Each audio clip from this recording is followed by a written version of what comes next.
Boa tarde, pessoal. Como o professor Clesinaldo já falou, eu sou a professora Fátima Letícia. Já tem um tempinho que a gente já trabalha com as disciplinas pedagógicas do curso de Ciência da Natureza e também do curso de Biologia. Então, é um prazer estar aqui novamente. Eu ministro também a disciplina de Libras, se vocês terão, né, ainda próximo semestre, como o professor Clesinaldo falou. Possivelmente nós ainda não vamos nos ver, né, em outras disciplinas posteriores. Bom, eu vou iniciar aqui me apresentando, mas eu queria também que vocês se apresentassem, apesar de, porque tudo que eu faço nas minhas aulas presenciais, a apresentação dos alunos, conhecer um pouco da onde que o trabalho dos alunos e da onde que ele fala no sentido não do polo, né? Porque geralmente está no polo, mas nem todo mundo mora no polo, na cidade polo, mora em outra cidade.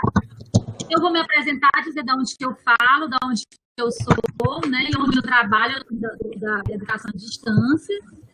E depois eu vou iniciar, eu quero que vocês também façam uma apresentação pessoal de vocês, ok? Vocês estão conseguindo me ouvir bem? Tem algum barulho? Tá ótimo, Fátima. Para mim tá. Tá bom, né? Bom, eu sou a professora Fátima Letícia, eu tenho uma formação na área de pedagogia, eu sou formada em pedagogia, com especialização em educação especial e Libras. E tenho também minha última pós-graduação foi o mestrado que eu fiz em educação, na área de história da educação, certo? Minha pesquisa foi sobre a história da educação de surdos no Piauí.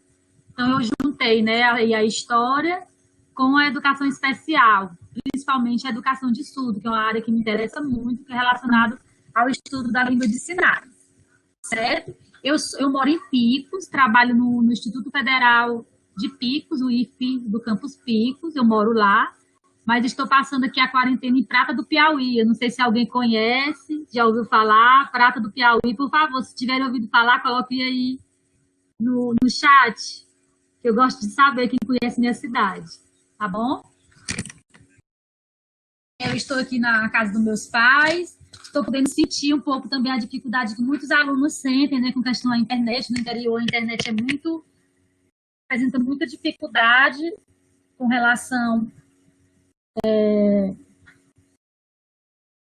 à questão da velocidade, né? Isso é um problema, cai muito, a questão da velocidade, tem a questão também de estar caindo e a velocidade. Então, eu estou sentindo na pele muitos que os nossos alunos da educação à distância, dessas zonas remotas, né, de lugares mais afastados do centro, passam. Mas nós estamos aí, vamos tentar fazer a melhor aula possível, tá bom? Então, como eu falei para vocês, eu não sou de Picos, eu sou de Teresina, né, de Prata. Eu nasci em Teresina, fui criada em Prata, onde eu estou agora, na casa dos meus pais, mas eu fui muito nova para Teresina. Passei num concurso em Picos e morar em Picos. Lá eu ministro também as disciplinas pedagógicas, nos cursos de licenciatura, no curso de Química, Física e também a disciplina de Libras, no curso de Análise e Desenvolvimento de Sistemas, que é o curso de Informática que o IFE tem, certo?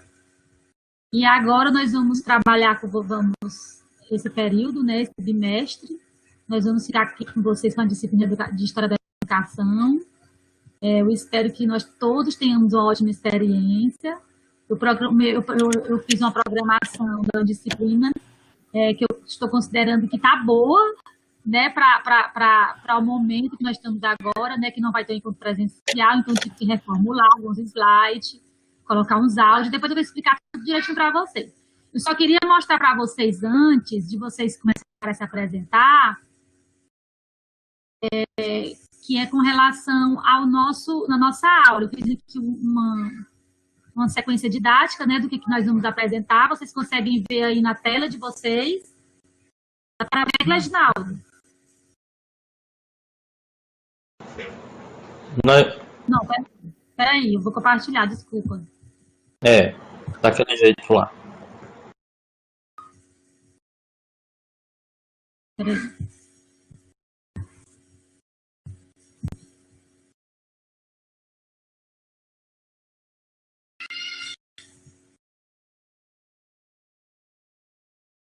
não esqueçam também de deixar seus celulares no silencioso, porque quando você for falar, o aluno for falar, às vezes o celular toca. Só um exemplo para quem ainda for falar, quando a professora pedir, porque cada um vai se apresentar, né?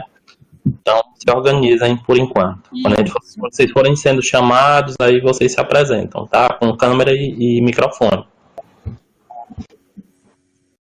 Então, eu vou colocar aqui, gente, o que vai acontecer para a gente já ir se organizando do que vai ser tratado na aula de hoje, ok? Eu vou apresentar aqui para vocês uma sequência, né, das atividades do que vai ser abordado na aula. Tá dando para ver, né, professor? Tá, pessoal, é só botar na tela cheia clicando nesse X aí ao lado da apresentação. Estão conseguindo?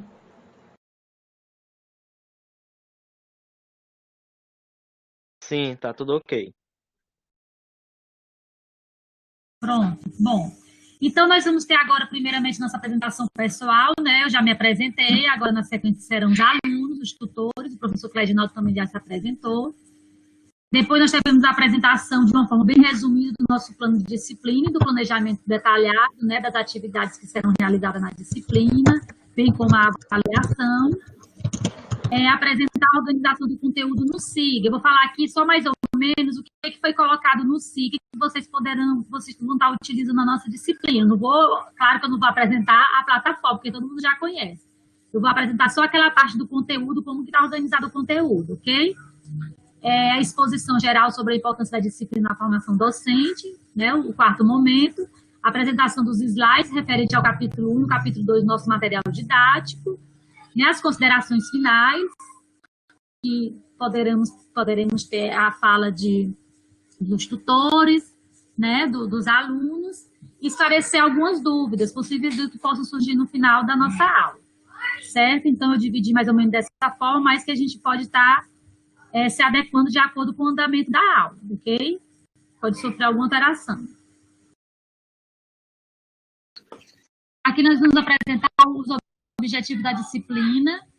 Ao final da disciplina, espera-se que os alunos tenham conseguido relacionar os conceitos de história e educação, compreendendo o papel específico de cada um numa das áreas e suas interconexões, caracterizar teoricamente a educação e as práticas educacionais nos diversos momentos históricos, compreensão a respeito da visão histórica sobre a educação brasileira e o período da colônia, Império, República e quais seus principais representantes, conhecer a visão histórica da educação no Piauí, do período colonial ao início da republicana, caracterizando as formas de organização, traçar um paralelo sobre os fatos social, político, econômico e cultural ocorrido na história da educação, com a organização da educação atual brasileira e piauiense, compreender a importância de conhecer a história na formação do docente. Bom, gente, como o nosso material está dividido em quatro partes, né?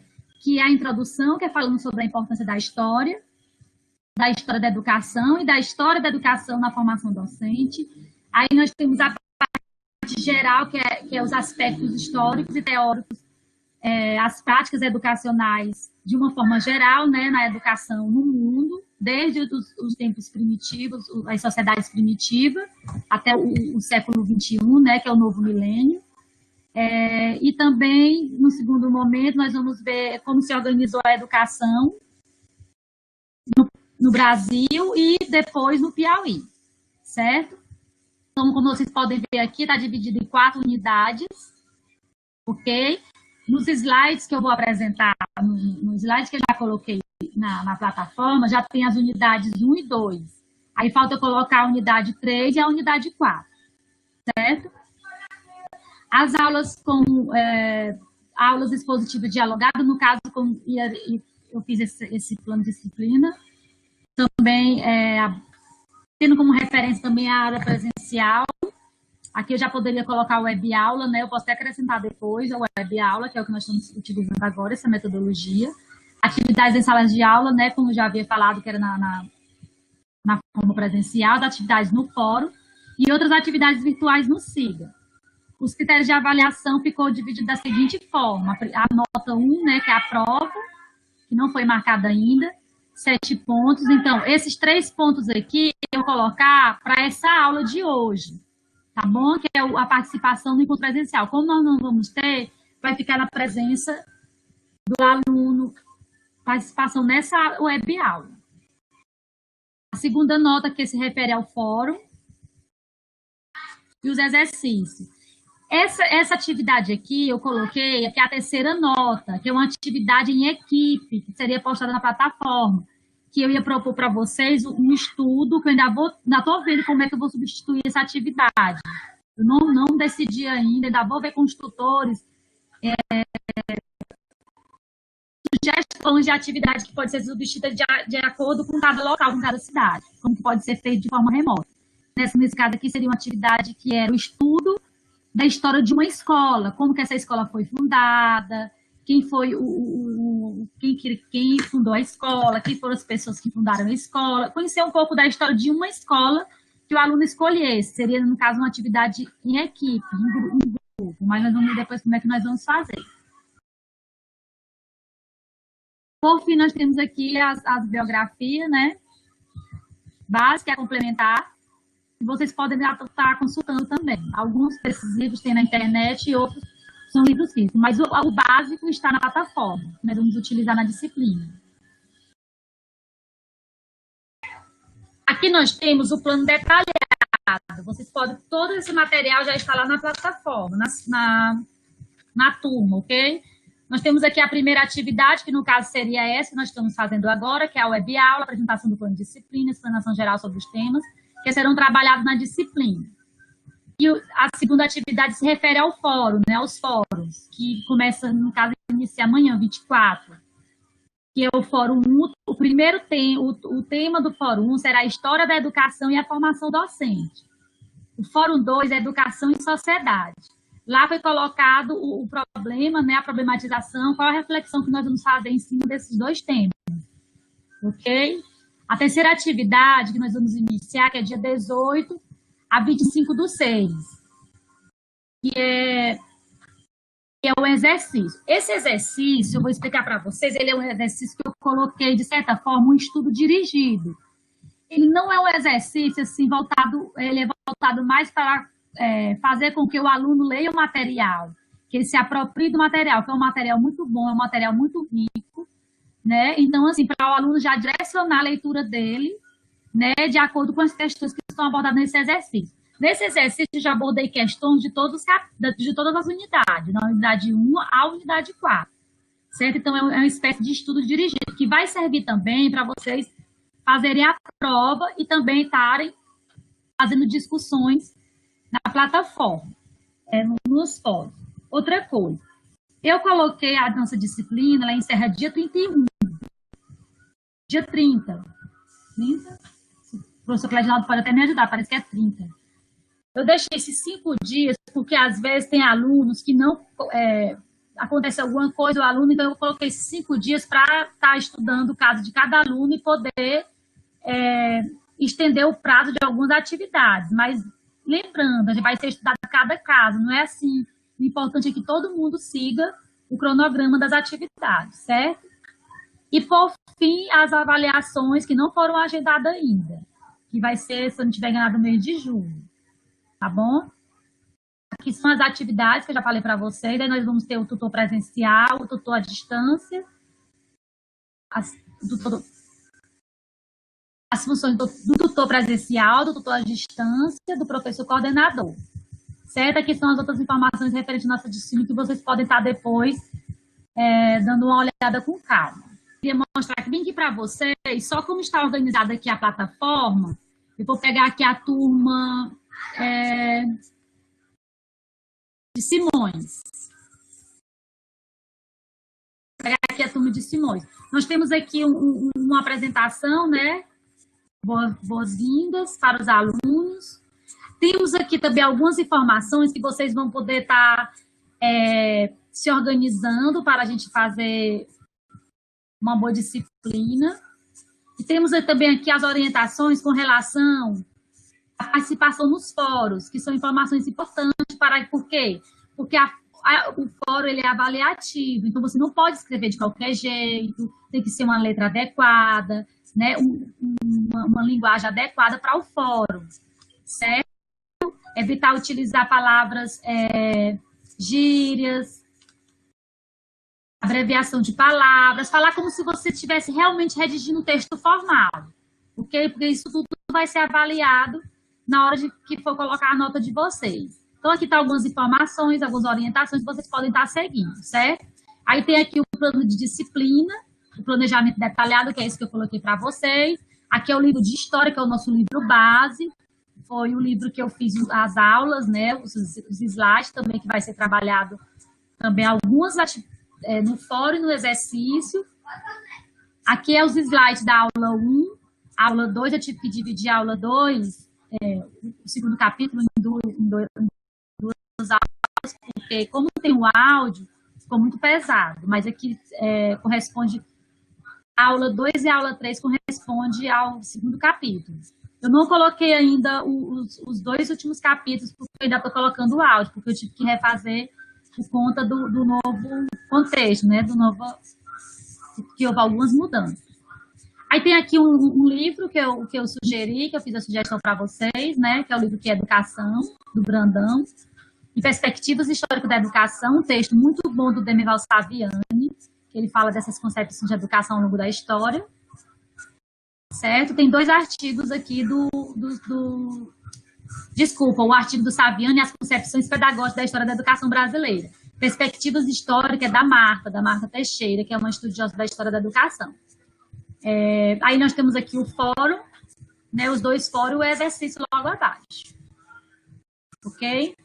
Eu queria iniciar essa discussão com vocês, fazendo um breve histórico sobre por que essa disciplina em História da Educação. Eu sei, como eu sou professora das disciplinas pedagógicas nos cursos, curso de exatas, eu ministro aula de disciplinas pedagógicas no curso de física, no curso de química, eu vejo certa resistência dos alunos com relação a essas disciplinas.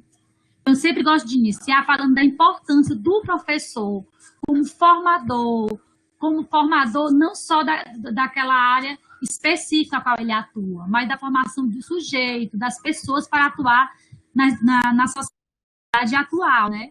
Como nós vamos ver posteriormente na nossa disciplina, que a escola ela foi se adequando ao modelo social de cada época. Então, é importante ter esse conhecimento para entender de que lugar que nós estamos falando para os nossos alunos, né? E que tipo de formação esse aluno ele necessita para ele viver em sociedade e, de certa forma, se tornar um cidadão. Não somente aquele cidadão preparado para o trabalho em si, para a prática do trabalho, mas para a formação para a atuação em sociedade, que é o que parece até uma frase clichê, mas não é, mas isso é extremamente importante. E essas disciplinas pedagógicas, filosofia da educação, sociologia da educação, história da educação e as demais, ela nos ajuda a refletir sobre a sociedade, sobre a educação, de que forma a educação está organizada. No curso de biologia, no curso de ciência da natureza, que eu estou me referindo aqui nesse momento, né? De que forma o professor, de que forma a história da educação pode estar ajudando na formação do professor de história, do professor de ciência da natureza e o professor de biologia. Então, assim, a disciplina de história da educação é uma disciplina muito recente dentro do currículo dos cursos de licenciatura. Por quê? Porque antes não existia, como é que eu posso falar, as disciplinas eram muito voltadas para as atividades práticas docentes, era mais voltado para a didática, eram os métodos de ensino. Com o tempo, esses conhecimentos eles foram ampliando de forma que o professor pudesse ter uma visão mais abrangente da sociedade, mais abrangente dos seus alunos, como, por exemplo, os aspectos relacionados à família, e estudar emocional, afetiva, no caso seria a psicologia da educação, os aspectos sociais daquele aluno, o lugar onde ele vive, qual é a sua formação social. Então, nós temos aí a sociologia da educação. Isso aí, de certa forma, contribui para que o professor direcionasse melhor suas aulas, sua formação, com relação aos alunos. Então, foi ampliando esse currículo para essas outras disciplinas, assim como foi também a história da educação, certo? O professor tem esse conhecimento mais abrangente de como se organizou a escola, quais as influências que nós temos hoje do passado da organização como a escola está hoje. Por que a escola hoje é organizada dessa forma? Nós só sabemos se nós acompanharmos a evolução da história da educação, não só aqui no Brasil, mas durante todo o percurso histórico da humanidade. Então, por isso que é importante ter esse conhecimento. O professor ele tem mais propriedade para ele falar dessa construção. Como que eu estou trabalhando numa instituição? Como que eu estou trabalhando na educação se eu não conheço aquele percurso histórico? Por que eu estou naquela escola? De onde que veio essa escola? Por que o modelo de educação utilizado é esse modelo? Por que não é esse outro modelo? Tudo isso nós conhecemos através da história, esse percurso, através do conhecimento do momento político, do momento social, do momento cultural de cada época. E nós vamos ver nessa aula agora, eu vou trazer algumas reflexões para vocês, com base já no nosso slide, por que nós estamos tendo esse modelo de educação hoje, certo? Por que nós estamos tendo esse modelo de educação hoje? Será que nós temos requisitos do passado, ou se tudo que nós estamos vivendo hoje é novo, certo? Então, é isso. Então, eu espero, né, que vocês, que essa disciplina ajude vocês a ter essa reflexão, a questionar esse modelo de educação que nós temos hoje, a ajudar a propor políticas públicas. Por quê? Nós estamos aqui, nós somos professores, mas nós podemos atuar no sentido de manifestar nossa opinião diante do contexto que nós estamos vivendo hoje. Nós estamos aí num momento político difícil, né? Nós estamos aí, como todos podem ver, uma desconstrução dos modelos educacionais que vem dando certo. Por que está acontecendo isso? Será se é só disputas ideológicas ou é porque existem outros interesses por trás disso? Então, tudo isso você pode refletir a partir do conhecimento histórico da educação, em especial aqui no Brasil. Certo? Então, eu trouxe... eu vou iniciar aqui com vocês o estudo a história da educação, fundamentos teóricos e metodológicos e a importância na formação do educador, da história da educação. Gente, eu vou só clicar bem aqui. Ah, não, tá ok. Quando vocês forem olhar os slides com mais calma, né? Outro momento com mais calma, eu coloco, vocês só precisam clicar aqui nesse ícone aqui. Vocês vão ouvir que eu fiz algumas falas com relação a cada slide, certo? E depois, com mais calma, vocês podem clicar aqui e vocês vão vendo o que eu coloquei, que vocês poderão entender melhor o nosso conteúdo, certo? Então, assim, primeiro nós iniciamos do que é história.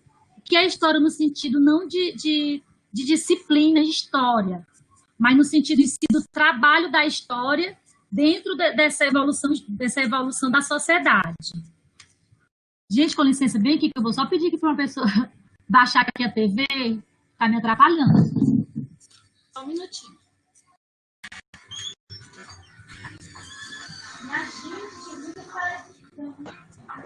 Pessoal, vocês estão conseguindo me ouvir direitinho?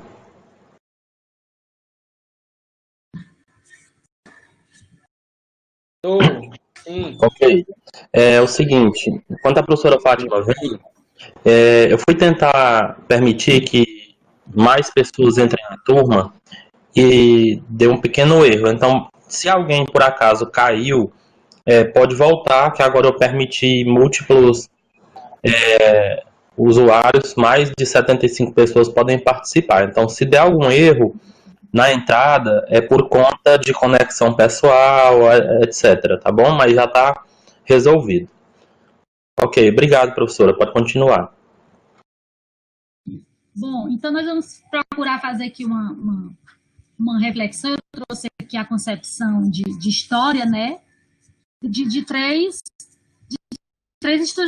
historiadores, vamos dizer assim. Três historiadores que, de que maneira ele vê a história de uma forma ampla, não como disciplina, mas como estudo, né, que abrange vários fenômenos, que não se refere somente, no caso que nós estamos aqui, à educação, mas à história de uma forma geral.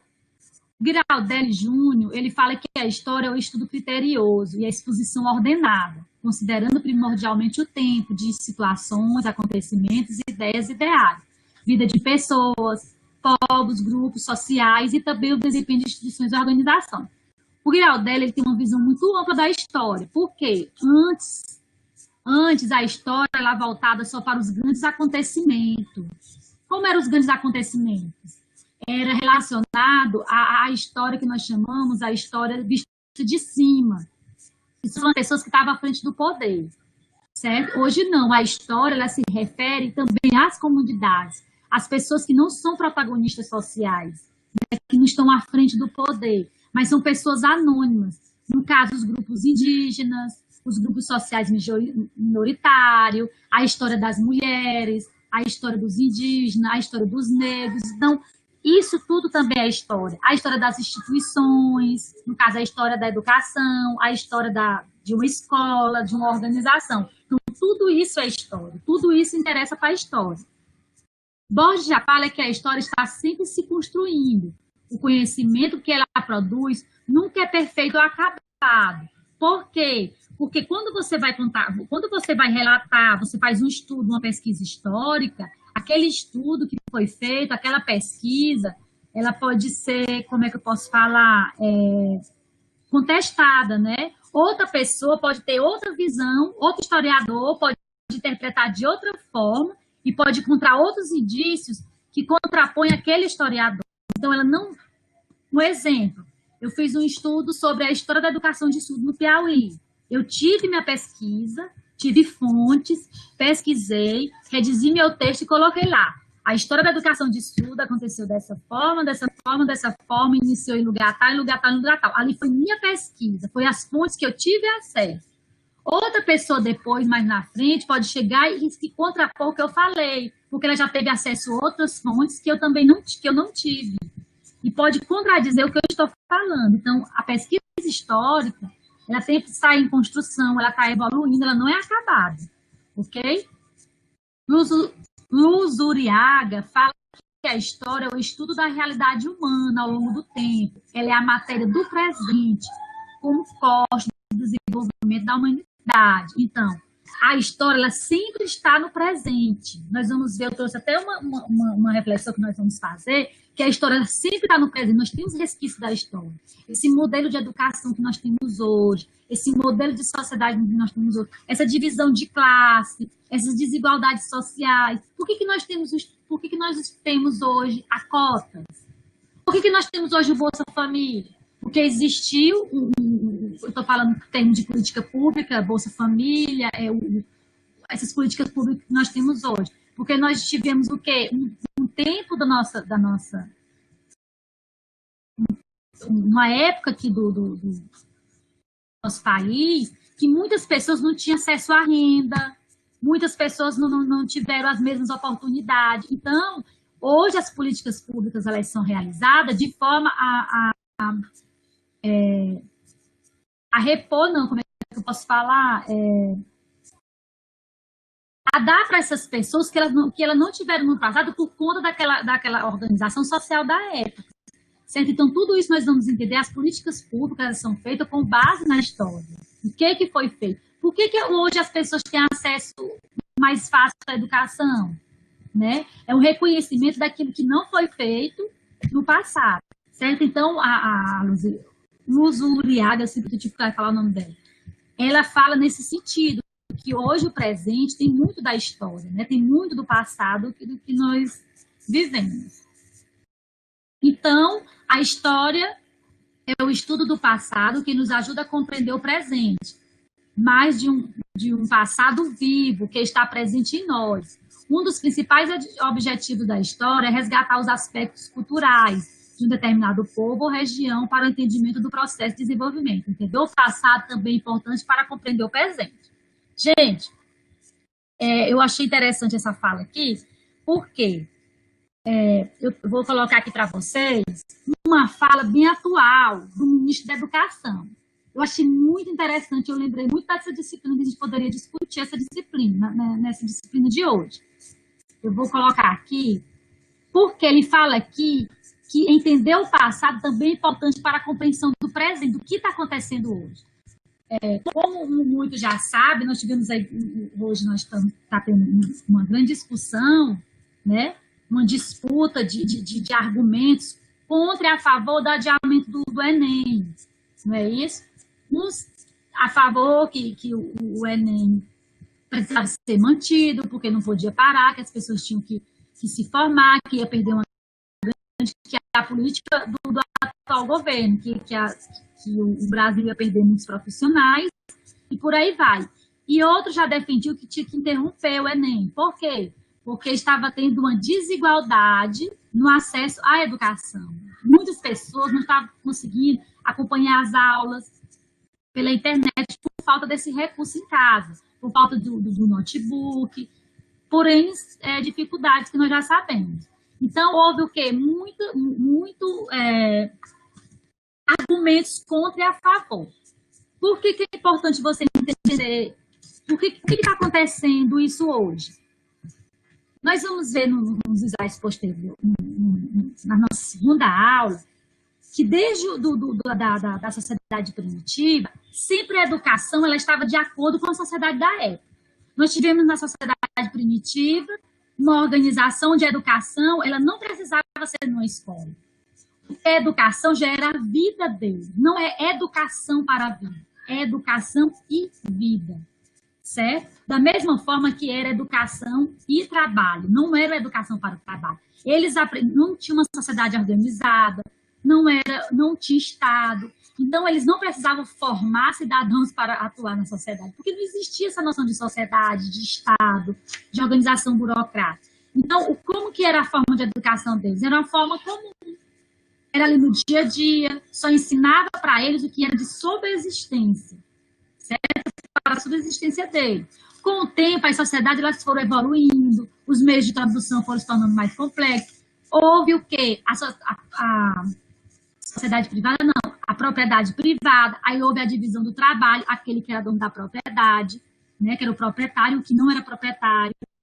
O que não era proprietário, ele ia trabalhar, o que era proprietário, ele ia desenvolver outro tipo de atividade, que no caso era o trabalho intelectual, foi daí que surgiu o nome de escola, né, quando houve essa divisão do trabalho da terra, né, da terra privada. Então, ficou somente uma pessoa que ia trabalhar, aquele que não tinha terra, ele trabalhava tanto para os outros, para ele, como para o dono da terra. Então, houve essa divisão. Foi daí que surgiu o nome escola, né, do ócio, aquela pessoa que tinha tempo. Então, geralmente era o dono da propriedade privada. Então, aí a sociedade foi se adequando, foi evoluindo os meios de produção, a sociedade foi se tornando mais complexa, mais burocrática, veio aí Roma, né? A Grécia, então foram se adequando. Então a educação sempre vai se adequando aos interesses da sociedade, principalmente aos interesses das pessoas que estão no poder, que estão à frente, que são os mais privilegiados. Então, o que nós podemos perceber é que sempre existe esse resquício do passado aqui no presente, no que está acontecendo hoje. Exatamente para quem a educação hoje está servindo. Isso aqui quem falou não foi eu, quem falou foi o ministro da Educação, então o gestor maior da educação no Brasil, né? Vou colocar aqui, é uma fala do jornal, eu procurei aqui na internet, quando eu coloquei aqui, é no Jornal de Minas Gerais, mas que está presente em todos os sites confiáveis. Se você olhar, você vai ver essa fala do presidente. Ou do presidente não, desculpa, do ministro. Mas que não acaba refletindo também na fala do presidente. Gente, aqui eu estou falando, não se refere a lado, eu quero que vocês entendam isso. Aqui é uma reflexão dentro da história, ok? Eu não quero aqui polarizar a discussão, tá bom? É só com relação ao nosso estudo, que é para nós entendermos que o nosso presente, como o Luziaga falou, tem muito do nosso passado, né? Então, o passado ele está presente hoje entre nós, no que é relacionado à educação. Então, o ministro ele fala sobre o Enem, né? Porque ele foi questionado que o Enem não era para ser adiado, que o Enem tinha que continuar, que as pessoas tinham que se adequar, que todo mundo desse um jeito, os alunos dessem um jeito, procura um livro, procura uma internet, vai atrás do seu professor. Tinha que dar um jeito porque o Enem ele ia continuar. O que ele fala? Não é o Enem né, no caso que ele coloca, o Enem não é para atender injustiças sociais, é para selecionar os melhores, certo? Aqui o ministro afirmou que movimentos que pedem adiamento das provas são feitos pela oposição e com a visão política e econômica, que é uma fala do ministro. O que é do passado que está presente nessa fala do ministro hoje, no nosso contexto atual de educação? Que, no caso, não sei se alguém de vocês já atuaram ou atuam, né, no ensino básico, no caso aqui no ensino médio, né, que é os alunos que vão fazer o Enem. O que é que essa fala do ministro diz hoje sobre, na verdade, diz sobre a nossa história da educação?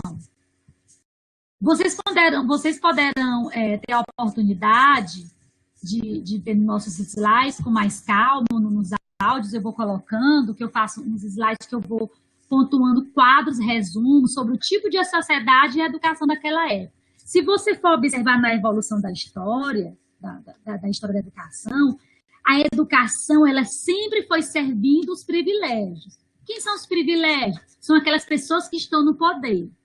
Então, a educação ela sempre foi dividida. De que forma que ela começou a ser dividida? Como eu já falei, quando começou a dividir, a terra começou a ser privada. No caso, na sociedade primitiva.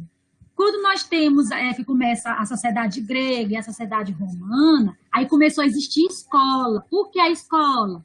Porque a sociedade começou a se tornar burocrática, o Estado começou a aparecer. Então, quem era que ia trabalhar na administração do Estado? Tinha que ter pessoas formadas. Então, criou-se a escola, por isso que o nome vem do grego ócio, as pessoas que têm um tempo livre. Quem era que estava nessa escola? Os escravos, que nós sabemos que tinha aristocracia, e os escravos, né, que era que trabalhavam nessa sociedade, que eram chamados os homens livres e os escravos. Quem estudava na escola eram os homens livres. Os escravos eram dedicados somente ao trabalho, à prática do trabalho. Então, de certa forma, nós tivemos também uma divisão do trabalho. O trabalho não era mais educativo, certo? O trabalho já era uma imposição, o trabalho já não era mais uma subsistência como era na sociedade primitiva, certo? Então, aí acabou se dividindo, porque, de início, educação e trabalho era uma coisa só, porque não tinha essa separação, porque a educação era parte, o trabalho era parte da educação, porque era a vida das pessoas. A partir de agora, existe o trabalho intelectual e o trabalho manual. Então, houve essa divisão. Então, quando começou-se a burguesia, que foi passando, evoluindo, depois vocês vão entender direitinho nos outros slides, quando chegou a sociedade capitalista de fato, esse problema se agravou mais ainda. Quando a gente pensa assim, não, a escola se tornou pública. Pública no sentido do Estado tomar de conta da escola, porque antes a nobreza levava os professores para dentro dos palácios para ensinar seus filhos. Então, era uma educação privada. As outras pessoas, mesmo que ela fosse livre, elas não tinham acesso à escola, à educação. Então, quando você gosta da sociedade capitalista, a burguesia, que é quando a ascensão da burguesia, que é esse outro poder que ela chega para contrapor a nobreza, né, os reis, ela diz, não, nós temos que ter uma ilusão, né, que de certa forma foi uma ilusão, nós temos que ter uma educação pública, laica, gratuita para todos, o Estado tem que tomar de conta da escola. Mas era para todo mundo? Não era para todo mundo. Era só para a elite era o dono do capital. As pessoas, a classe trabalhadora, que no caso nós estamos no período capitalista, que é o século XVIII, século XIX, século XX, a escola estava totalmente voltada, a educação intelectual, para os donos do capital, para os filhos do dono do capital. Aqueles trabalhadores continuavam servindo os donos do capital através do seu trabalho manual. Qual era o tipo de escola que tinha para essas pessoas? As escolas técnicas, né, que nós vamos começar aí o período das escolas técnicas no século XX. As escolas técnicas, então, o trabalho intelectual, o ensino secundário, que nós éramos divididos, o ensino primário, o ensino secundário e o ensino superior, no caso era a universidade. Então, o ensino primário, que era a formação base, servia aos classes trabalhadores, eles aprendiam um ofício para trabalhar nas fábricas, para atender o capital, ser explorado pela elite capitalista, pela burguesia. Do outro lado, nós tínhamos o quê? O ensino secundário, que se refere hoje ao ensino fundamental maior, né, e o ensino médio, e as universidades, a elite, que eram as pessoas que desenvolveram o trabalho intelectual. Voltando aqui para a fala do nosso ministro da Educação. O Enem não é para atender injustiças sociais, é para selecionar os melhores. Nós temos ou não temos um resquício desse passado que ainda hoje nos persegue? Nós temos esse resquício, porque uma mente que é educação, apesar dela ser uma educação gratuita, apesar dela ser uma educação que o Estado, gratuita no sentido de pública, né, que o Estado é quem toma de conta, que é responsável por essa educação, para atender a todos, a educação tem na Constituição, que é a educação de direito de todos, mas não é nós vamos partir para essa perspectiva, nós não temos uma educação democrática para todo mundo, porque nem todo mundo tem o mesmo acesso. Então, nós temos esse passado enraizado aqui nesse presente. Por que é importante nós estarmos estudando isso? Para nós propormos políticas públicas, nós, professores, você, professor, o diretor da escola, um vereador, qualquer pessoa, propor políticas públicas com base nessas perdas que nós tivemos ao longo da história. Então, nós temos que entender de que lugar que eu estou falando. Eu estou falando do lugar do dono do capital, eu sempre tive privilégio na minha vida, ou eu estou falando do lugar de uma pessoa que não teve privilégio? De onde que minha família vem? Meus antepassados? O que eles fizeram para que eu esteja aqui hoje? Que momento da história eles viveram? Qual foi a educação do momento que eles tiveram no lugar que eu estou hoje? Vamos pensar que eu concluí meus estudos, fiz meu ensino fundamental, fiz meu ensino médio, fiz o curso superior, fiz minha pós-graduação, enfim, eu concluí meus estudos na idade certa. Mas os meus pais tiveram essa mesma oportunidade? Por que eles não tiveram? Qual foi o contexto político daquela época? Então, para que eu não pegue essa... Gente, tá fugindo aqui as palavras da minha boca, é como se fosse uma herança, para que eu não pegue essa herança do meu pai, de não ter acesso a essa educação, de não ter, de propósito, de ter essa sociedade igualitária, eu tenho que conhecer essa história para me propor, para me argumentar de que lugar que eu estou falando. É muito importante, eu quero que vocês entendam isso. É muito importante entender o nosso lugar de fala. Às vezes as pessoas ficam falando, comentando, dizendo, eu não sou contra a escola sem partido. Gente, eu estou falando aqui uma opinião minha, mas depois vocês podem contestar lá no fórum, porque aqui nós não temos dificuldade para vocês falarem. Mas isso tudo vocês vão colocar lá no fórum, certo? Vocês podem contestar e a gente pode discutir muito melhor isso no fórum. Tá bom? Argumentar isso. Por que não existe escola sem partido? Não existe escola sem partido. Eu tenho que tomar um partido a partir do conhecimento da história, de que lugar que eu estou falando, a quem eu estou servindo. Eu tenho que servir da onde eu vim. Por quê? Porque é daí que eu vou me formar como pessoa, como atuante numa sociedade, como profissional, certo? Em que eu vou estar, se eu vou estar ampliando essa desigualdade, né? Vou estar ampliando, ou vou estar diminuindo.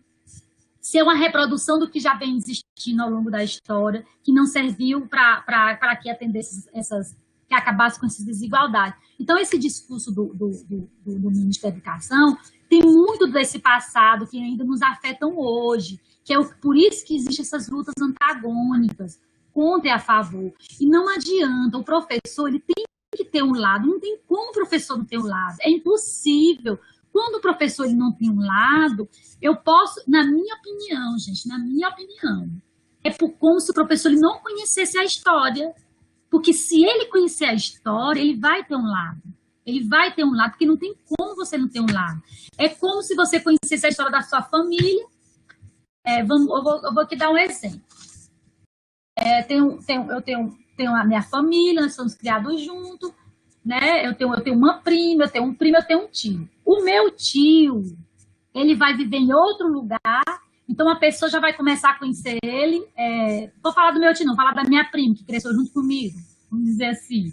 Eu tenho uma prima que é da minha idade, nós crescemos juntos, minha prima vai morar em São Paulo.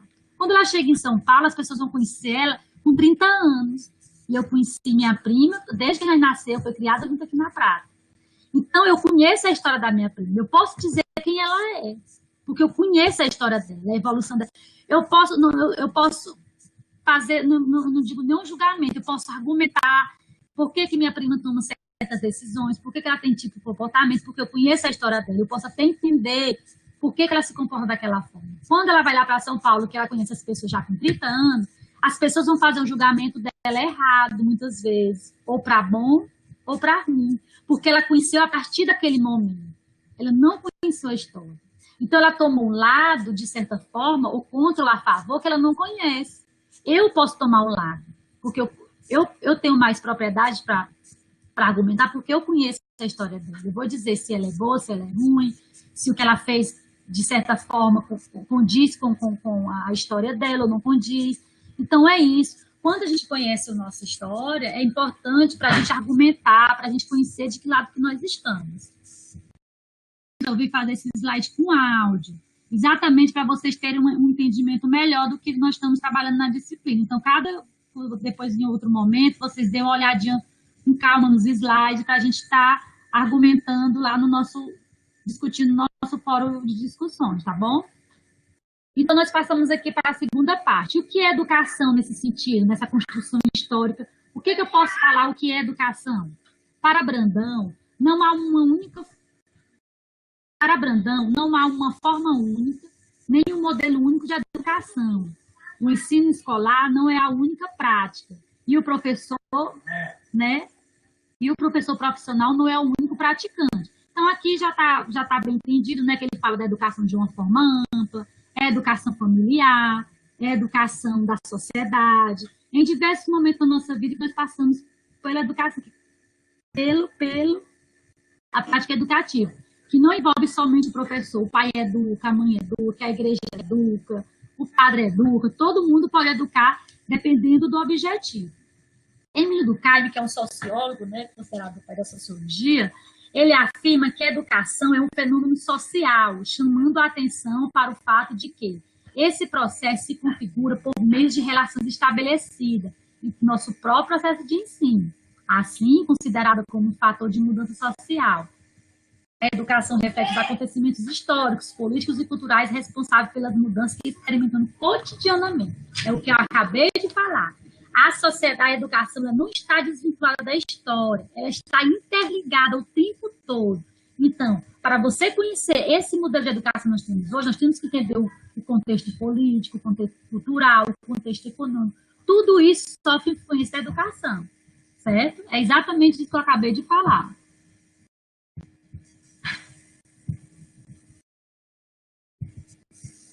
Algumas considerações sobre o papel da educação escolar.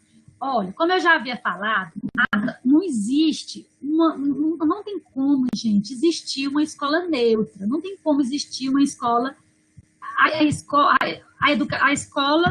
claro, a educação e a escola como espaço privilegiado para a tal prática, ela é um lugar, ela é um espaço de disputas ideológicas, e isso começou a ser estudado com o advento da Revolução Industrial, né, que começou essa construção da sociedade capitalista, a divisão de classe, a divisão do trabalho. Então, isso começou mudanças profundas na sociedade. A sociedade começou a ficar mais tecnológica, mais complexa.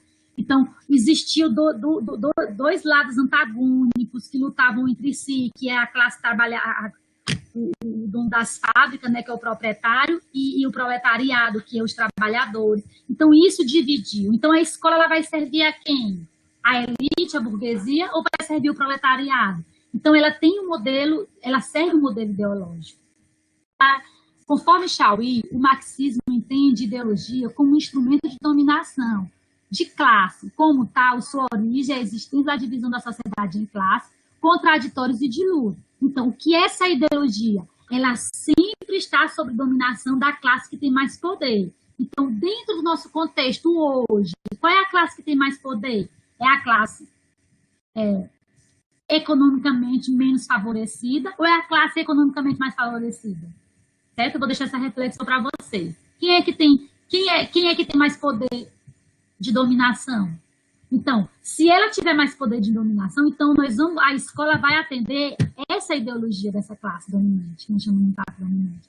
Enquanto a outra vai ficar tendo essa contra-ideologia, essa luta contra essa ideologia, a classe, que no caso é a proletariado, que é a classe menos favorecida economicamente e sem muito poder, vamos dizer, poder político.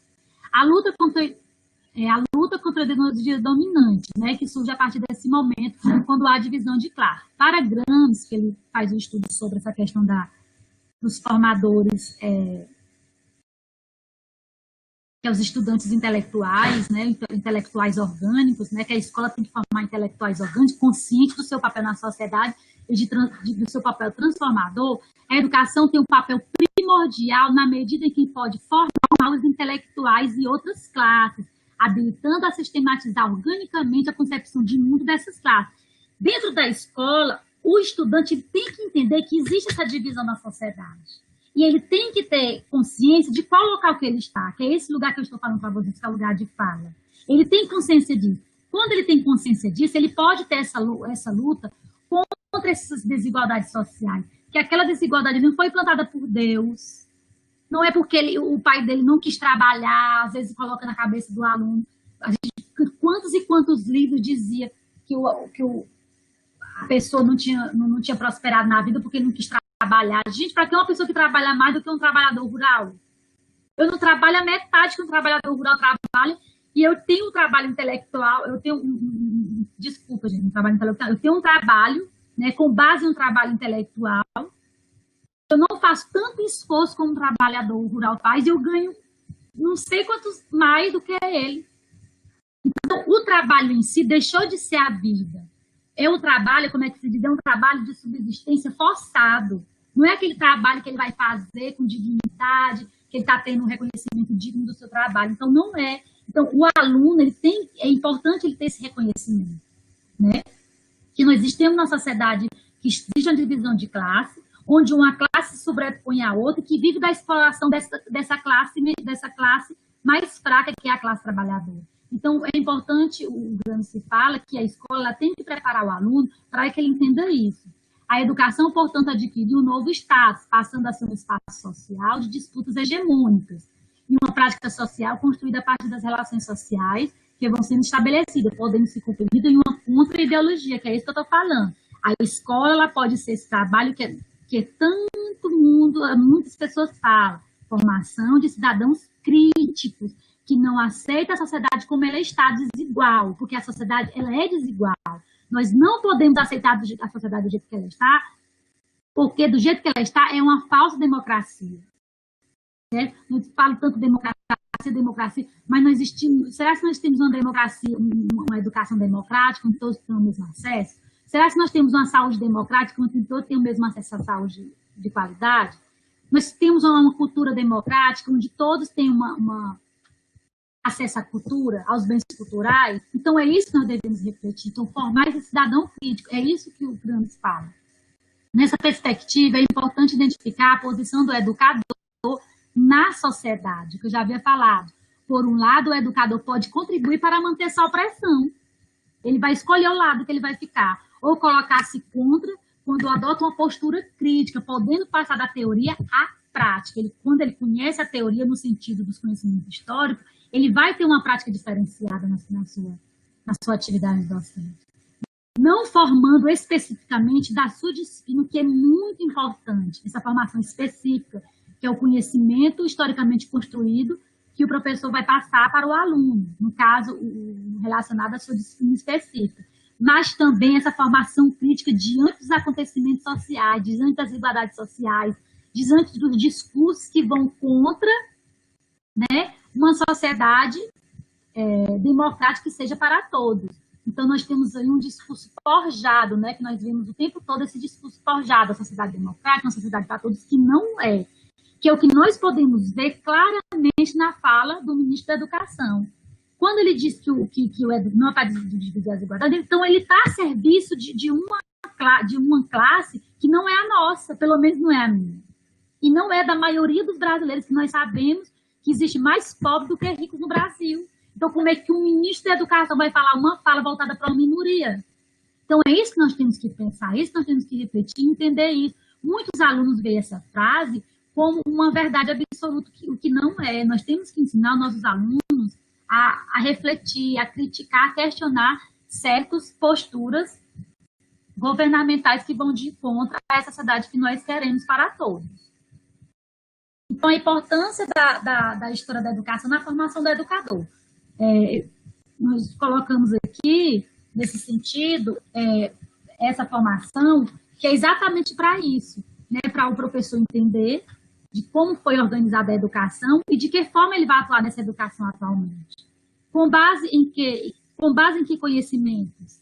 Que tipo de aluno esse professor quer formar para viver nessa sociedade que nós temos hoje, com base nesses estudos da história, dessa evolução da educação ao longo da história, né? Então, a disciplina de História da Educação foi introduzida nos cursos de formação de professores na década de 70, como eu falei anteriormente, né, que não existiam mais disciplinas didáticas, disciplina voltada para a metodologia, a prática do professor. Não existia uma disciplina voltada para os conhecimentos geral, né, da formação humana, no caso, psicologia da educação, sociologia, no caso aqui, nossa História da Educação, com o objetivo de explicar os fenômenos educativos relacionados com os aspectos da sociedade e as características de cada época, porque havia muito uma formação de um professor que estava passivo diante das transformações que estavam acontecendo na sociedade. Formava exatamente, do jeito que o professor era passivo, ele formava também um aluno passivo. Então, era importante o professor conhecer, a partir quando se iniciou, principalmente o processo de redemocratização do país, né, com a Constituição, essas disciplinas estão ganhando mais destaque nos cursos de formação. Bom, gente,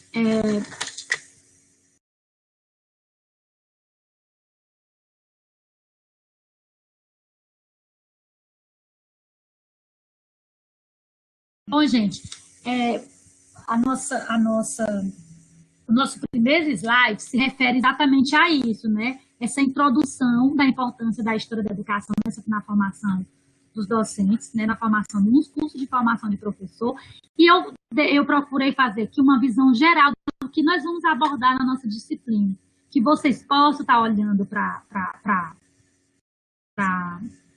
o nosso material, fazendo essas reflexões, né? E colocando o entendimento de vocês lá no fórum. Aqui são as referências, né? Também está lá na plataforma, depois para vocês darem uma olhada. E ela serviu para evidenciar mais ainda a desigualdade que nós temos na educação do nosso país, certo? Porque, como eu já falei, na minha opinião, como professora, como uma pesquisadora, é que a educação à distância ela deve ser uma alternativa, uma escolha, não uma atividade como é que se imposta. Como foi falado, que vai existir novos tempos, que agora todo mundo vai se adequar às novas tecnologias. Claro, as tecnologias nos ajudam muito, só que nós vivemos numa sociedade que ela é muito desigual, nem todo mundo tem o mesmo acesso. O professor, o Antônio falou, que possivelmente será prejudicado os alunos do ensino público por conta do ano que vai ficar perdido, certo? Enquanto as escolas particulares estão tendo aula aí a todo vapor. Eu tenho um filho de 7 anos que está tendo aula online, inclusive a filha até prova online. Minha filha também está tendo estudo na escola particular em Pix, está tendo aula normal, está acompanhando o conteúdo, está acompanhando os livros, está tendo atividades, eu imprimo as atividades em casa, até tem essa questão da impressão. Portanto, eu pago a mensalidade da escola, ainda tenho que pagar as impressões das atividades aqui em casa, né? Então, assim, esse contexto que nós estamos vivendo hoje evidencia mais ainda essa questão da desigualdade, que a escola, infelizmente, elas não está a serviço, né, da formação, da questão da formação de cidadãos para todas as pessoas. A grande maioria será prejudicada, porque se você comparar quantas escolas públicas tem numa cidade, vamos pensar, eu estou aqui em Prata do Piauí, uma cidade, nem sei quantos habitantes tem aqui em Prata, acho que deve ter uns 2.000, 3.000. Não tem uma escola particular, ou seja, todos os alunos estão sendo prejudicados. todos, 100% dos alunos aqui de Vale do Piauí estão sendo prejudicados. Do mesmo jeito como tem muitas de vocês aqui que moram também no interior, que em algumas cidades nós sabemos que não tem escola particular, que não está tendo nenhum tipo de atividade remota, estão sendo prejudicados. Então, é uma cidade inteira, todas as crianças, todos os jovens estão sendo prejudicados, porque não existe a escola pública, ela sempre fica atrás quando se diz aos desafios impostos pela educação, porque ela não tem recurso suficiente, não valoriza o trabalho do professor, não oferece uma estrutura adequada, por conta que é uma escola que está voltada para aquelas minorias. Então, a escola é voltada para a minoria não, para a maioria, desculpa, que é a maioria que tem o menos privilégio que os outros. Pode falar. É o Gustavo que está falando? Pode falar, Gustavo. Está ouvindo, né? Não, a meu ver, tem muito essa questão da desigualdade. Em alguns locais acontece muito, né? Mas, assim, a meu ver, hoje com menos frequência. Pois é a questão das aulas do Estado, eu estou presenciando, acompanhando aqui, né? Eu tenho 2 filhos, um pelo Instituto Federal e um aqui na escola do Estado mesmo. E eu estou acompanhando, eu como pai, e converso muito com os professores e participo dos grupos e WhatsApp. O que é que eu vejo? Eu vejo um desinteresse muito grande por parte das crianças. Também o que é que eu vejo também? É a questão de não conscientização deles de querer aprender.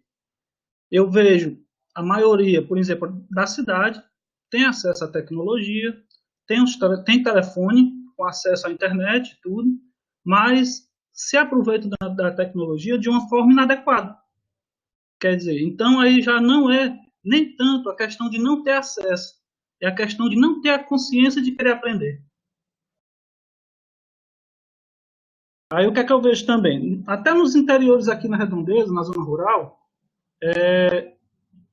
eu acompanho muito, eu vejo que as crianças ficam naquelas zonas de Wi-Fi, cada um com um telefone, brincando, conversando em WhatsApp e tudo, e em próprios jogos no telefone, mas quando se trata do quesito educação, estão usando dessa desculpa de que não tem acesso, sendo que uma das queixas que eu estou observando por parte dos pais, primeiro é a não participação dos pais, né?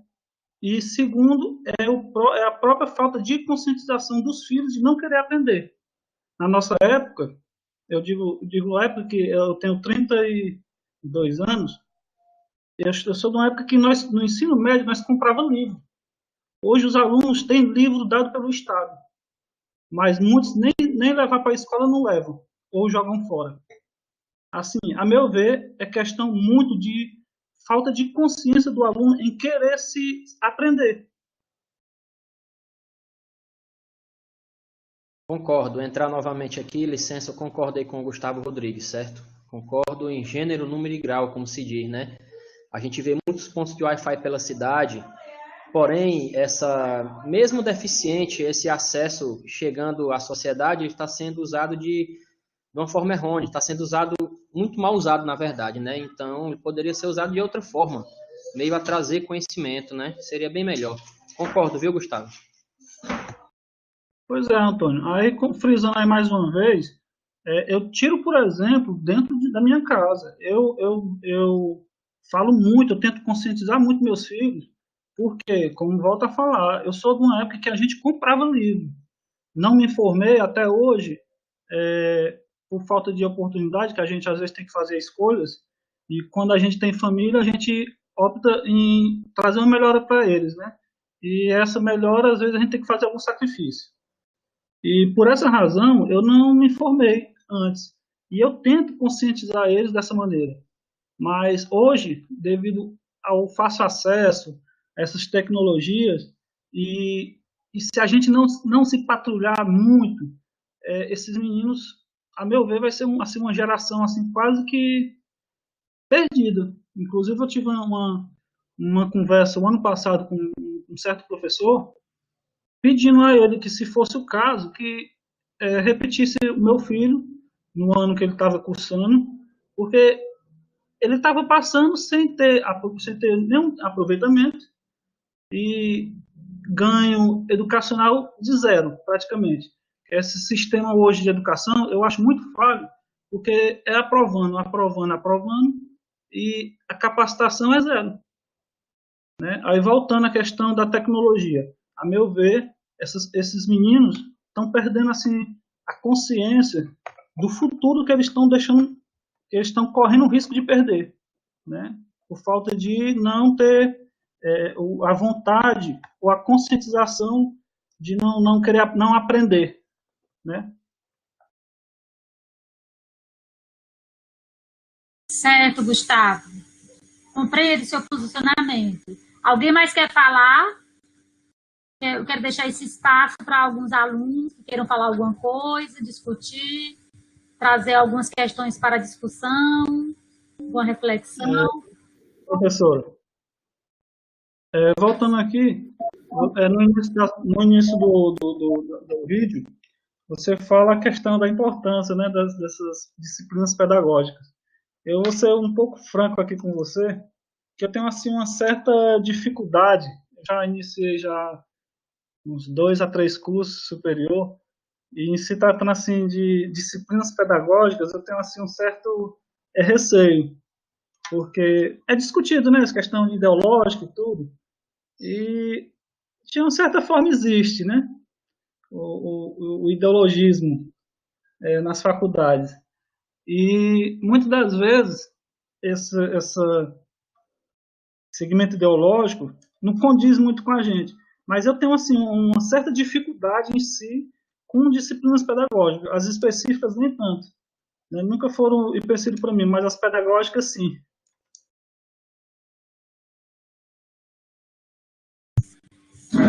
Gustavo, isso aí é muito comum nas disciplinas relacionadas à ciência da natureza, né? No caso, biologia, ciência da natureza e também nas disciplinas de exatas. Isso é muito comum. Por isso, sempre quando eu vou iniciar minhas disciplinas, eu sempre procuro colocar a disciplina de uma forma que o aluno vá de certa forma que ele tem que cursar para receber o seu certificado, né, o seu diploma. Mas de uma maneira que ele traga aquela disciplina para a sua vivência, não só na vivência como educador, mas como de um agente social, que ele pode transformar a sociedade a partir do conhecimento que ele pode adquirir nessa disciplina. Eu entendo perfeitamente o seu posicionamento. Até, Gustavo, até porque você escolheu ciências... Tá acabando aqui, já tá nas considerações aqui, viu?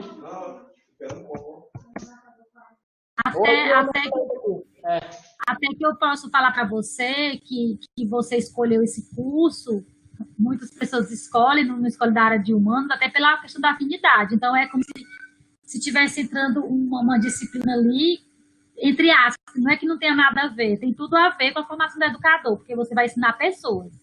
Não importa se você vai ensinar história, ou se é geografia, ou se é física, mas você vai trabalhar com a formação humana, né, com a formação educacional.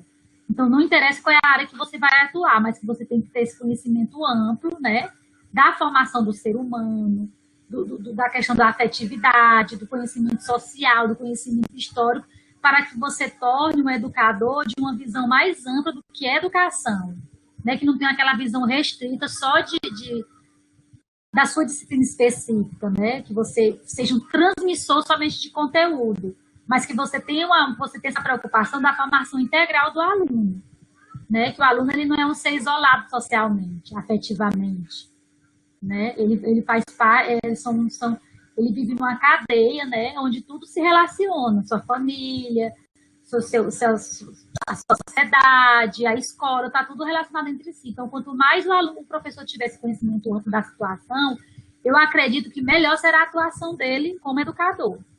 Então, eu entendo você, porque é um questionamento que eu recebo muito dos meus alunos quando chega disciplinas pedagógicas, mas eu sempre procuro fazer dessa forma, que o aluno entenda, não é que ele vai sair daqui um expert em história da educação. Meu objetivo não é esse.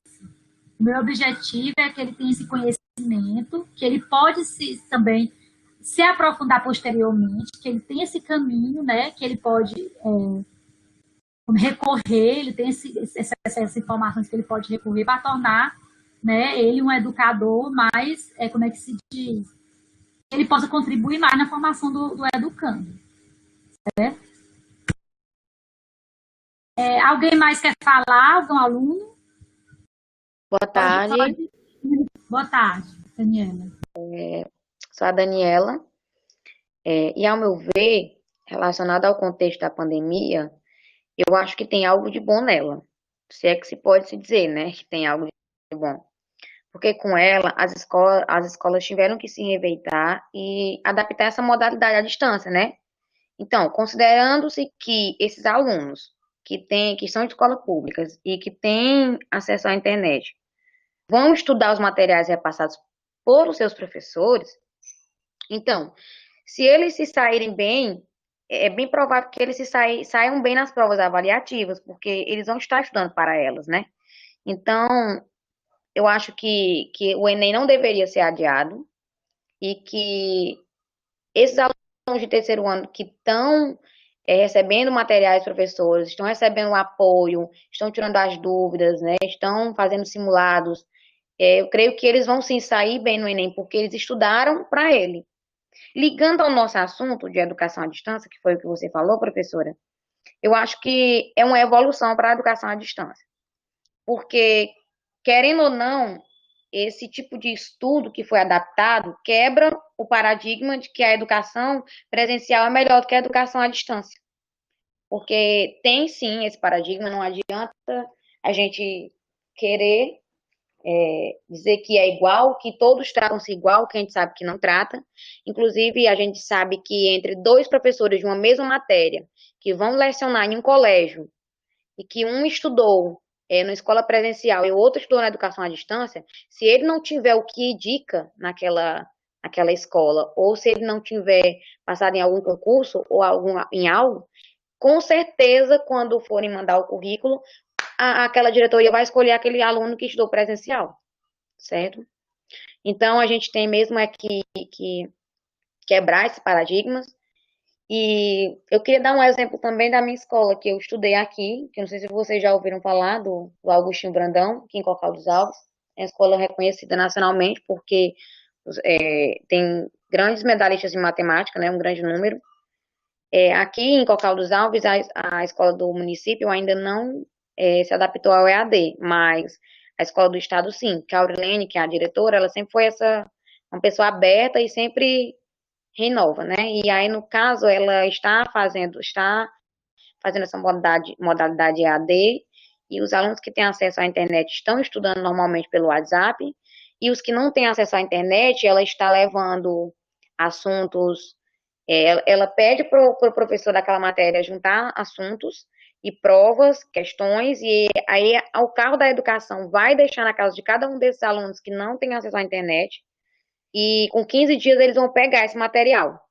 E as provas estão sendo desse mesmo jeito. Eles levam as provas para os alunos respondem em casa e eles vão buscar e corrigem. Então, eu achei muito interessante e queria compartilhar com vocês. Obrigada pela oportunidade. Eu queria falar aqui um pouco também. Pode falar, Dejalma. Eu queria falar que eu sou a favor que adiem o Enem, porque sabemos que nem todo mundo vive na mesma realidade. Eu moro na área urbana, aqui do meu município. Os que moram na área rural, muitas vezes não têm internet em casa, não tem como se deslocar para buscar prova ou atividade, seja lá o que for, ir na escola. E eu tiro também um exemplo da minha casa.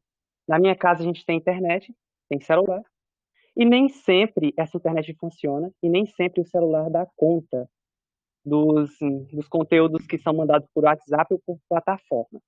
Então, eu acho que não fica democrático não adiar o Enem para muitas pessoas no Brasil. Sabemos que uma boa parte da população brasileira vive em condições precárias, vivendo com menos de um salário mínimo, e também sabemos que muitas vezes um pacote de internet custa mais de R$ 50. se ainda tiver o que custa esse valor. Ou seja, é muita gente sem internet em casa, muita gente sem acesso à internet, à educação EAD. E é isso. Alguém mais tem alguma coisa a falar agora sobre isso? Lembrando que já teve a aprovação, né, do adiamento do Enem. Ele vai ser adiado até 3 meses, se eu não me engano. Mas podem continuar. Interessantíssima a discussão. Eu gostaria de comentar também. Fazer um comentário. Guilherme. É um fato aqui que revela a injustiça social e o posicionamento do nosso governo é como a professora própria mostrou a fala do ministro da Saúde. Ele disse que o Enem não foi feito para corrigir as injustiças sociais, mas sim feito para selecionar os melhores. E num país onde a metade da população brasileira não tem nem um computador em casa e nem internet, eu acho que fica muito difícil que esses alunos consigam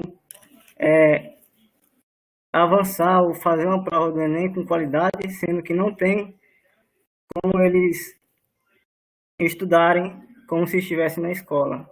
Que o coronavírus está prejudicando essas pessoas muito mais do que as outras que têm a condição de estudar. E quando um ministro da Educação fala uma frase dessa, é uma coisa para chocar, né? Sendo que ele devia procurar garantir a correção dos problemas sociais. Só isso.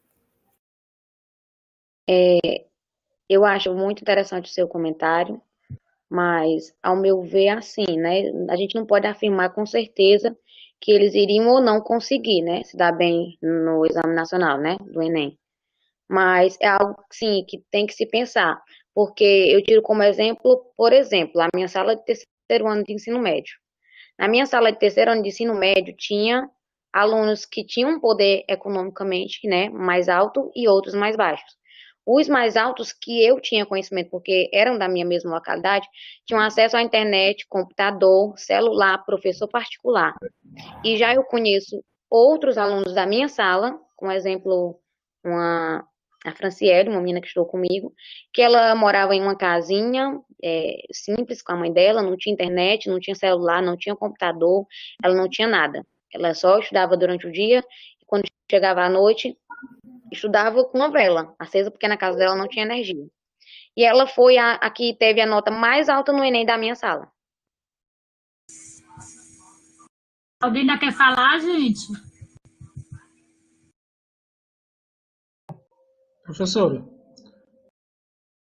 eu queria só tocar só no ponto aí que a Daniela, na sua primeira fala, falou, a questão do ponto positivo para a educação, entre aspas, né, dessa pandemia.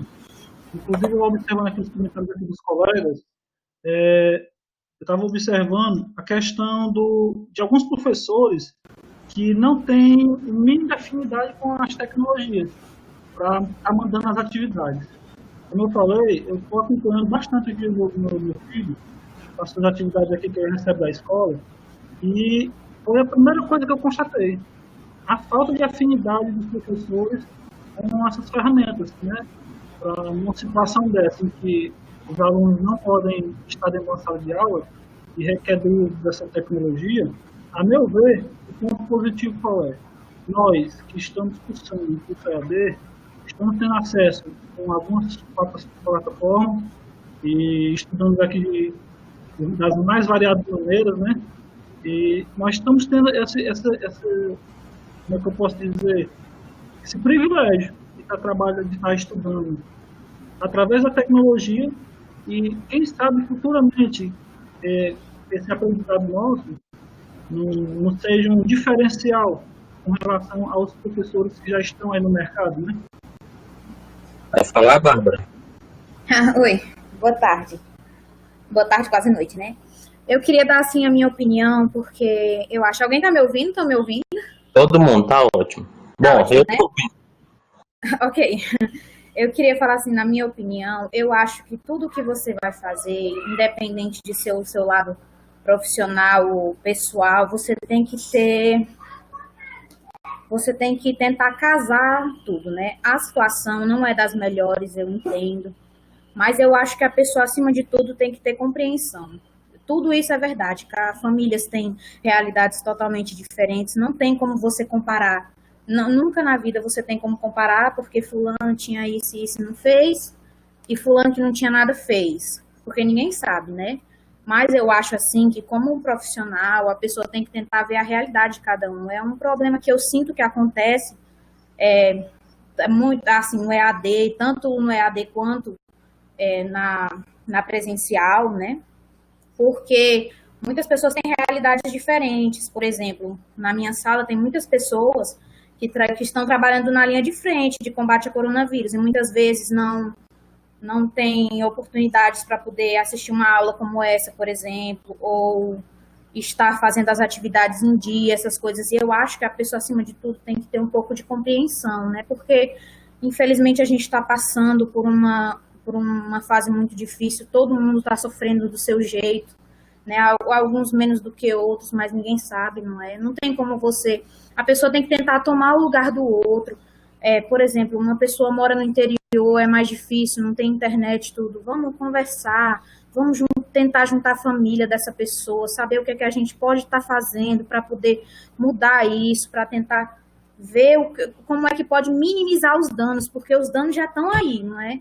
Ver o que é que pode fazer para minimizar tudo isso, porque é uma coisa, porque quanto menos a gente tentar fazer pelo outro, né, o que a gente puder estar fazendo, assim, ajudar, eu digo tanto questão de um colega tá com um problema, um colega de sala que não tem internet, eu sei que a questão é porque não pode sair de casa, não pode ir no lan house muitas vezes, uma coisa assim, mas vamos ajudar, olha, fulano, você vai fazer o Enem, eu já fiz, eu tenho um livro em casa, eu posso, não sei, deixar ou alguma coisa, não é?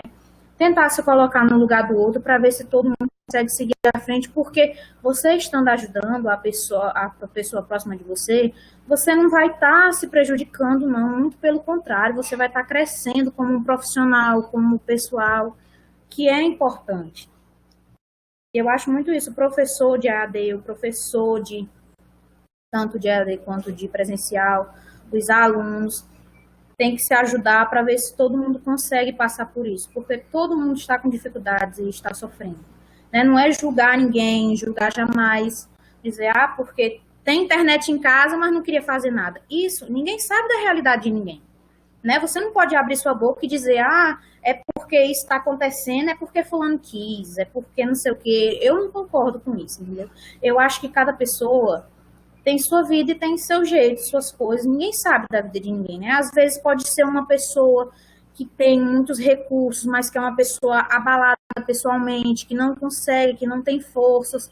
Muitas vezes você, com toda essa situação, você se pega naquilo, meu Deus, eu tenho tanta atividade para fazer, eu tenho tantas coisas para cuidar e ainda tem mais isso na cabeça, e a pessoa se sente sufocada, às vezes uma palavra de um professor, você chega para um professor, não estou conseguindo fazer atividade, eu estou com problemas, esse coronavírus, eu estou assistindo tanta notícia ruim na televisão, eu não estou me sentindo bem com toda essa história, eu estou desesperançosa, porque eu estou pensando que tudo vai se acabar e eu não vou conseguir acabar meu curso, entendeu? E um professor vir dar uma palavra de carinho e dizer, calma, fulano, o que é que você está precisando?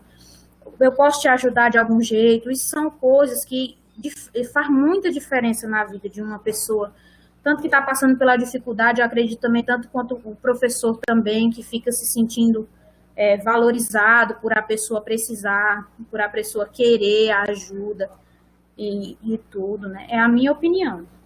E essa questão também da fala do ministro da Educação, na minha opinião, é uma coisa totalmente assim, eu não sei nem o que dizer, porque é uma coisa que parece até que ele não pensou direito no que ele foi falar ali, porque não tem explicação.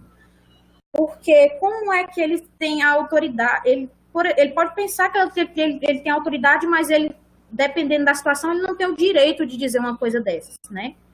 Porque, como eu disse, cada pessoa tem sua realidade, entendeu? E não tem como você vai você vai querer equilibrar as coisas se não existe a equidade entre as situações, né? Não existe. Porque como é que você vai comparar uma pessoa que tem uma estrutura familiar boa, uma pessoa que tem as condições financeiras e psicológicas para fazer toda a preparação, para fazer o Enem, comparar uma pessoa que muitas vezes trabalha o dia todo, estuda durante a noite, não tem tempo de estudar, no final de semana vai ganhar um dinheirinho extra para poder ver se mantém a família, um pai, uma mãe de família, que muitas vezes tem várias pessoas dependentes da pessoa, que moram em casas distantes, que não tem energia, água, não tem coisas básicas para viver, né? E ainda tem muitas outras coisas para se preocupar, e ainda mais em tempos de pandemia, como esse que estamos vivendo, né? Eu acho que, acima de tudo, você tem que ter compaixão, empatia pelo outro e tentar se colocar na situação. Não tem como você se colocar na situação, mas pelo menos tentar, assim, antes de você fazer qualquer crítica, antes de você fazer qualquer coisa, você pensar, meu Deus, se para mim já tá assim, imagina uma outra pessoa que não tem, por exemplo, o que eu tenho, não é? E é a minha opinião. Muito obrigada.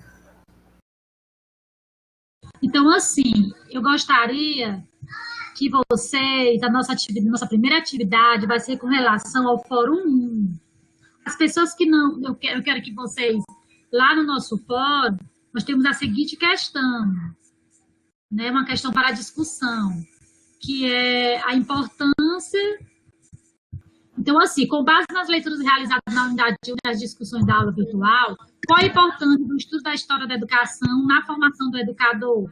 Então, assim, eu gostaria que vocês falassem sobre essa questão, né, dessa disciplina, porque vocês consideram, a partir das discussões que nós tivemos aqui, para a formação desse educador que vai atuar junto aos alunos, principalmente do ensino médio, né, no caso dos alunos do curso de Biologia, e os professores do curso de Ciência da Natureza, que vão atuar no ensino fundamental. Qual a importância da disciplina de História da Educação para a formação de vocês? E a gente pode estar também discutindo essas questões, vocês vão correlacionando, né, essas questões atuais que nós estamos vivendo agora e vão expondo a opinião de vocês. Aquelas pessoas que não conseguiram falar, né, que não deu tempo de falar, podem colocar lá a discussão de vocês lá no fórum, ok? E gostaria de saber se tem alguma dúvida relacionada, se alguém abriu a plataforma lá, se tem alguma dúvida relacionada a alguma coisa com referente às atividades, aos materiais, vocês podem colocar aqui. Professora? Oi. Minha única dúvida está só no Fórum 2, que eu não consegui compreender muito bem. Somente isso. Como é? Pode repetir? A minha única dúvida está no Fórum 2. Eu não consegui compreender 100%. Qual é a dúvida com relação ao fórum? Deixa eu procurar mesmo aqui. Eu estou até tentando responder. Que ela fala sobre a educação no terceiro milênio, né? Aí ele pergunta, com base nessa afirmação, quais são os desafios educacionais colocados atualmente no contexto social, político e econômico, e de que forma esse contexto influencia na relação do professor e aluno. É como se eu tivesse... É exatamente isso que nós estamos colocando aqui, esse novo contexto. Você não precisa falar precisamente do contexto do ano que nós estamos vivendo, né, esse ano. Mas essa evolução da diversidade, hoje você pode ver, lá nós temos o terceiro slide, que ele vai falar sobre esses períodos. Né? Peraí, gente, deixa eu só cancelar bem que o negócio. Você pode ver lá que vai falando dos períodos. Então, esse novo milênio, ele se apresentou como um novo paradigma educacional. Tanto com relação às novas tecnologias, né, a TICs, a utilização das TICs, a questão do acesso à informação, que é muito rápido, muitas vezes a gente chega na sala, o aluno já tem informação primeiro do que a gente. O que você falar hoje, amanhã já é velho, né, já está ultrapassado. Então, essa questão do professor está sempre, como é que se diz? Atualizado do que está acontecendo, e também essa questão da diversidade, do que se refere a essa abrangência do maior acesso à educação. Porque hoje você vê uma educação diversa em todos os sentidos. Na educação especial, com relação à educação das pessoas com deficiência, todo mundo está percebendo isso, adaptação das escolas a esse novo contexto, esse novo paradigma, a questão de você atender as minorias, a questão da educação étnica, todos esses tipos de educação, toda essa diversidade de minorias linguísticas. Às vezes você tem essa questão, aqui nós não temos no Piauí muito isso, né? Mas tem as minorias linguísticas relacionadas aos refugiados. Tem cidades aí, se você for olhar ali no norte, várias cidades têm refugiados, né? Pessoas que vêm da Venezuela, de outros lugares, que vão para aquele lugar e aquelas crianças têm que estudar. Então, é um novo contexto que hoje a escola se coloca essa nova organização da educação, né? Esse novo paradigma. E o que isso aí afeta na relação professor-aluno? Por quê? Porque antes você viu o professor que ele era o ativo e o aluno passivo. Então, você falava, o aluno não tinha argumentos. Hoje, o aluno tem acesso a muita informação. Ele discute com o professor, né? Você não olha mais aquele aluno passivo. É um aluno, você vê hoje um jovem já conversa sobre política, né? Então, é outro contexto. Então, você não tem mais a relação interpessoal, aquela relação de professor passivo, ativo e aluno passivo. Então, muda essa relação entre você e o aluno, certo? Então, o que você poderia colocar nesse sentido? Você pode estar reformulando seus argumentos a partir do nosso material, certo? Se você olhar lá os slides, não só você, mas os demais alunos, eu vou colocando o tipo de sociedade, né? Eu fiz um quadro resumo do tipo de sociedade e a forma como está se colocando a educação para aquela época, certo? Vocês podem estar lendo lá o material. Nos slides está resumido, mas lá no material você pode se aprofundar, fazer uma leitura mais profunda, mais detalhada do conteúdo, tá bom? Para vocês, pode também pegar outras referências, outros artigos também, não tem problema, tá bom? Seria interessante também complementar com outro material.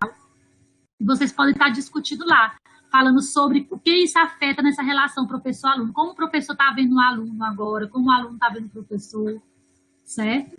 Qual o papel do professor, do aluno, quais mudanças tiveram. Entendeu? Tá certo, obrigado, professora. Ah. Alguém tem mais alguma coisa para falar? Professora, um colega aqui fez aqui uma indagação, ele disse que não tá dando problema no microfone dele, mas eu vou fazer aqui a pergunta que ele pediu.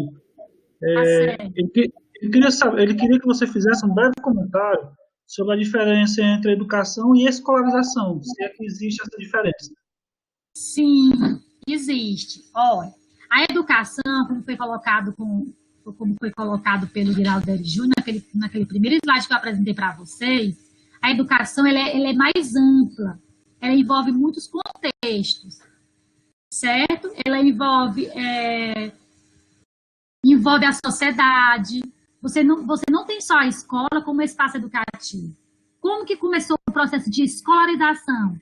É quando começou a institucionalização da educação, onde foi criado um espaço específico para esse fim, que no caso é a escola, que nós conhecemos como esse termo, escolarização, como institucionalização da educação.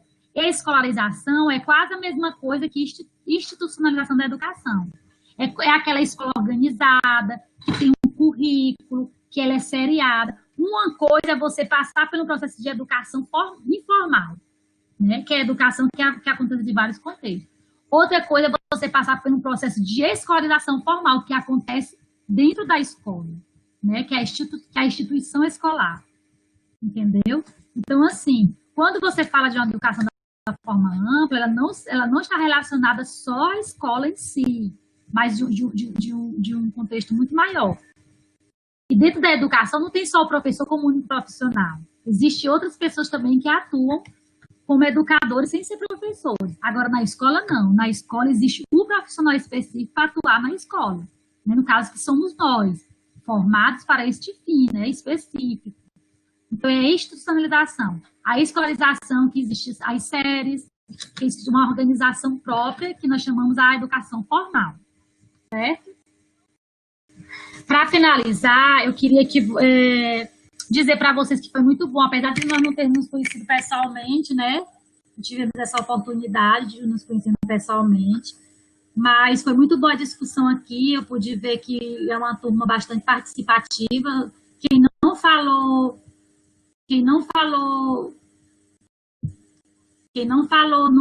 nos comentários, né, no áudio, mas, aliás, quem não falou aqui no áudio, né, mas colocou aqui os comentários, eu estou dando uma olhada, eu estou lendo aqui os comentários que vocês estão colocando.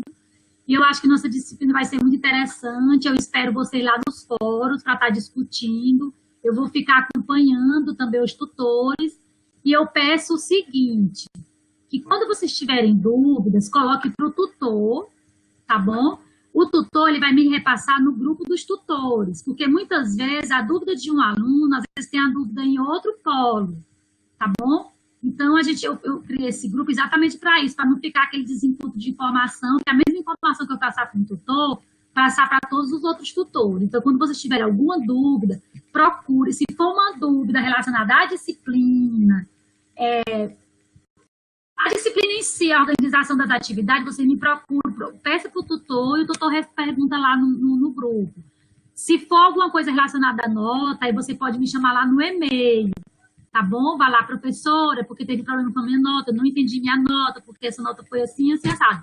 Aí você pode me procurar no e-mail, eu dou uma checada lá, vejo o que aconteceu e passo o retorno para vocês, tá bom? Então, foi um prazer estar aqui com vocês. Gostei muito da aula, espero que vocês tenham gostado também, né?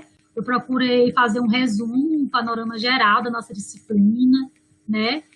O que vai ser abordado, está lá no planejamento detalhado. Se tiver também mais alguma dúvida, você pode colocar.